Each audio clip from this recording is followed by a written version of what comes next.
चिदंबरम साहब, ना आप हमारी पार्टी को समझे हो, ना हमारे सिद्धांतों को समझे हो। मॉब लिंचिंग घृणित अपराध है और उसको हम नए कानून में फांसी की सजा का प्रावधान कर इंक्लूड कर रहे हैं। देश को नुकसान करने वाले को कभी बख्शना नहीं चाहिए। मान्यवर, इसमें बहुत सारी चीजों पर हमने थ्रस्ट दिया है। आतंकवाद की व्याख्या अब तक किसी भी क्रिमिनल जस्टिस सिस्टम के कानून में नहीं थी। पहली बार मोदी सरकार आतंकवाद को अब व्याख्यायित करने जा रही है, जिससे इसका कोई लूपहोल्स उठाकर आगे फायदा न ले पाए।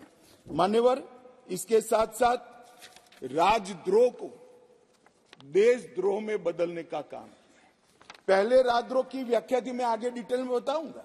राज से मतलब शासन था, भारत नहीं था। किसी भी राज्यकर्ता के खिलाफ कोई भी कुछ बोलता था तो इसके पर अपराध राजद्रोह का कानून लग जाता था। हमने व्यक्ति की जगह देश को रखा है। व्यक्ति की टीका ये लोकतंत्र का सबसे अच्छा लक्षण है और देश को नुकसान करने वाले को कभी बख्शना नहीं चाहिए। ये दृढ़ता भी इसमें है। राजद्रोह को इतने साल के बाद देशद्रोह में परिवर्तित करने का काम ये कानून करेगा। मान्यवर, कानून में आज इस सदन के सभी सभासदों को गारंटी देना चाहता हूं कि आने वाले 100 साल के टेक्निकल इनोवेशन जितने भी होंगे, इसकी कल्पना कर हमारी न्यायिक पद्धति को इससे सुसज्ज करने के लिए सारे प्रोविजन इसी कानून के अंदर कर दिए गए हैं और सारी टेक्नोलॉजी का उपयोग कर जल्दी न्याय बने, इसके लिए भी हम आगे बढ़ रहे हैं। मॉब लिंचिंग का प्रावधान भी किया है। एक बार मैं किसी भाषण में चिदंबरम साहब को सुन रहा था। उन्होंने कहा कि गृह मंत्री की परीक्षा है कि नया कानून लेकर आएंगे तो मॉब लिंचिंग का क्या करेंगे। चिदंबरम साहब, ना आप हमारी पार्टी को समझे हो, ना हमारे सिद्धांतों को समझे हो। हमारी पार्टी की केवल एक और एक आइडियोलॉजी है, भारत का उत्कर्ष। एकमात्र आइडियोलॉजी पर Bharatiya Janata party. Mob lynching घृणित अपराध है और उसको हम नए कानून में फांसी की सजा का प्रावधान कर इंक्लूड कर रहे हैं। मगर अब मैं आपको पूछना चाहता हूं, आपने भी इस देश में 70 साल में 58 साल शासन किया है, आपने मॉब लिंचिंग को भला अब तक क्यों नहीं लाए थे? हम तो जब बदलाव किए तब लाए।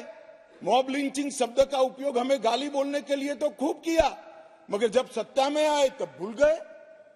इस प्रकार के व्यवहार को जनता जानती है, इसीलिए उस ओर बैठे हो और उस ओर से भी सदन के बाहर बैठे हो। मान्यवर, ये जो इनका डबल स्टैंडर्ड है, इसके कारण उनकी पार्टी को आज इतनी सारी दिक्कतें उठानी पड़ी है। मान्यवर, पुलिस और नागरिक के अधिकारों के बीच में बहुत अच्छे से इसमें संतुलन साधा गया है। सजा का दर बढ़ाने के लिए हमने ढेर सारे प्रावधान इसके अंदर करे हैं, जिससे सजा करने का प्रतिशत बढ़ेगा। साइबर क्राइम के लिए भी ढेर सारी प्रोविजंस किए हैं और कम्युनिटी सर्विस को भी हम पहली बार इंट्रोड्यूस करके उसको कानूनी जामा पहनाने जा रहे हैं, जिससे जेलों पर के बर्डन को कमी आ जाएगी। मान्यवर, ये तीनों कानून जैसे मैंने कहा 150 साल के बाद बदले जा रहे हैं और देश के 130 करोड़ लोगों को प्रभावित करने वाले कानून हैं और ये कानूनों के आधार पर ही आने वाले समय में इस देश की आपराधिक न्याय प्रणाली चलनी है। इसलिए बहुत जरूरी था कि इस पर एक व्यापक बहस करी जाए। समाज के हर वर्ग से और जो लोग इनसे जुड़े हुए हैं, ये प्रक्रिया में जुड़े हुए हैं, वो सभी चुने हुए प्रतिनिधियों से, सभी ऑल इंडिया सर्विस के अधिकारियों से और सभी विधानसभा के सदस्यों से भी चर्चा की जाए। इसलिए 2019 में हमने इसका व्यापक कंसल्टेशन अगस्त महीने से शुरू किया था और 2019 सितंबर में सभी राज्यपालों, मुख्यमंत्रियों, उपराज्यपालों और प्रशासकों को पत्र लिखकर सुझाव मांगे गए। जनवरी में देश के मुख्य न्यायाधीश, सभी हाईकोर्ट्स के मुख्य न्यायाधीश, बार काउंसिल्स और विधि विश्वविद्यालय को पत्र रखकर संसद सुझाव माने गए। ये सुझाव आने के बाद 2021 में मैंने स्वयं सभी सांसदों को पत्र लिखा और सुझाव मांगे। 2020 में सभी विधायकों से सुझाव मांगे गए। बीपीआरएनडी ने देश के सभी आईपीएस अफसर से सुझाव मांगे। गृह मंत्रालय ने देश के सभी कलेक्टरेट से सुझाव मांगे, क्योंकि कलेक्टरेट भी इसका बड़ा हिस्सा होता है। और मार्च 20 में ये सारे सुझावों को संकलित नेशनल लॉ यूनिवर्सिटी दिल्ली के कुलपति की अध्यक्षता में कमेटी बनाकर किया।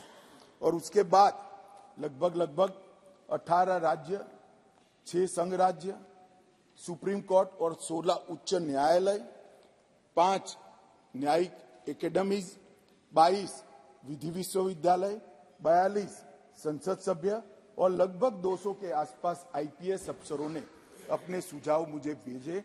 कुल 3200 सुझाव एकत्रित हुए, जिसको फुल स्टॉप कॉमा में पढ़कर इसको रखना या नहीं रखना, इसका विवेक के आधार पर निर्णय लिया गया है। वीके न्यूज, राष्ट्र के नाम।